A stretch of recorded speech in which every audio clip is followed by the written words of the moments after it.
End of Wendy Alexander's political career.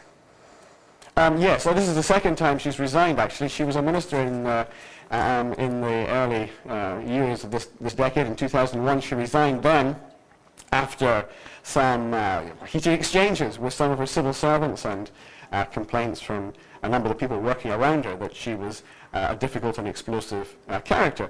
So some of us suspected that in the end this might be what would happen, that Wendy Alexander would not be pushed out of the job, but she would resign herself. And we've seen this has obviously clearly been a very emotional experience for all concerned. And we saw there Cathy Jimison, the deputy leader of the Scottish Party, who is going to take over from Wendy Alexander, and possibly may continue because she has put in some fairly competent and effective performances at First Minister's Question Time in the Scottish Parliament. But we saw on her face that she looked even more upset and drawn than Wendy Alexander did. So this is a very traumatic event for Labour. It's a very difficult period in Scottish Labour's history. The SNP have now been in power for over a year here in a minority administration. They haven't managed to pick any holes in Alex Salmond's running of the country, despite, as we've been hearing, many broken promises from the SNP. They haven't really landed a glove on Alex Salmond yet.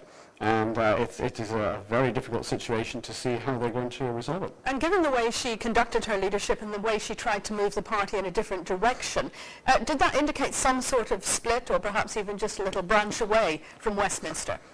Oh yeah, there was, and the background to this has been almost warfare between those in the Wendy Alexander camp in Scotland who've been trying to move Labour in a much more federalist direction, looking for more power to the Scottish Parliament, calling for an independence referendum, and the Scottish Labour MPs in Westminster, who most of whom are utterly opposed and appalled by the suggestion that Labour should actually be calling for a referendum on independence, which has always been the nationalists' policy.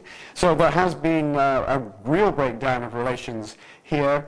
The Prime Minister himself tried to contradict Wendy Alexander over this issue of an independence referendum at First Minister's Question Time just about a month ago, and that led to a clear rift there between Number 10 and the Scottish Labour leadership.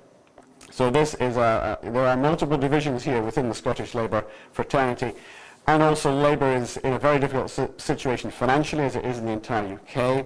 Its activist base has been eroded in Scotland. It lost most of its councillors, a very large number of its councillors, in the last elections when the SNP took over in Holyrood and drove a swathe through Scottish local authorities.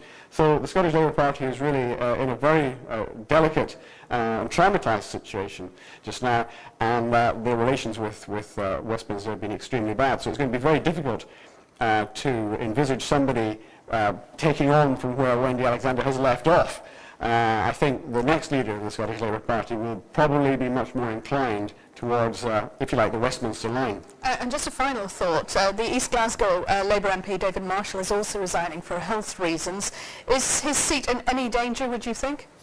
Well, I think in the present situation, any seat in Scotland is in danger. And I don't know the entire circumstances of David Marshall's resignation. We understand it's principally because for health reasons. But in the present circumstances, I think it's highly possible that the SNP would be able to take this very safe Labour seat. We saw in Crewe and Nantwich, really, that no Labour seat now is safe. Ian McWhirter, thank you very much indeed for that overview. Thank you very much. Let's look at the headlines. The Scottish Labour leader Wendy Alexander has resigned after